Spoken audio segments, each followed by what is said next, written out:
প্রিয় ভাইরা, আমাদের এই পৃথিবীতে সবচেয়ে ভয়াবহ মানুষ কারা জানেন? যারা হচ্ছে মুনাফেক। আর মুনাফেকের অনেক বৈশিষ্ট্য আছে। এর মধ্যে অন্যতম বৈশিষ্ট্য হলো যে যারা মুমিন, অর্থাৎ যে মুমিনগণ 5 ওয়াক্ত নামাজ পড়েন, মহান রবের দরবারে শুকরিয়া আদায় করেন, অর্থাৎ দিন শেষে যারা ভালো পথে হাঁটেন, তাদের কাছে যে মুনাফেকি করা। এবার দেখেন একজন মুনাফেক আসলে কিভাবে মুনাফেকি করে।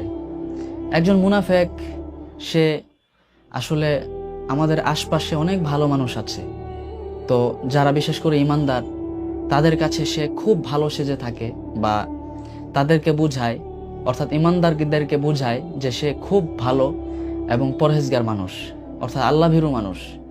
কিন্তু সে গোপনে গোপনে এমন কিছু কাজ করে যেটা অত্যন্ত নিকৃষ্ট।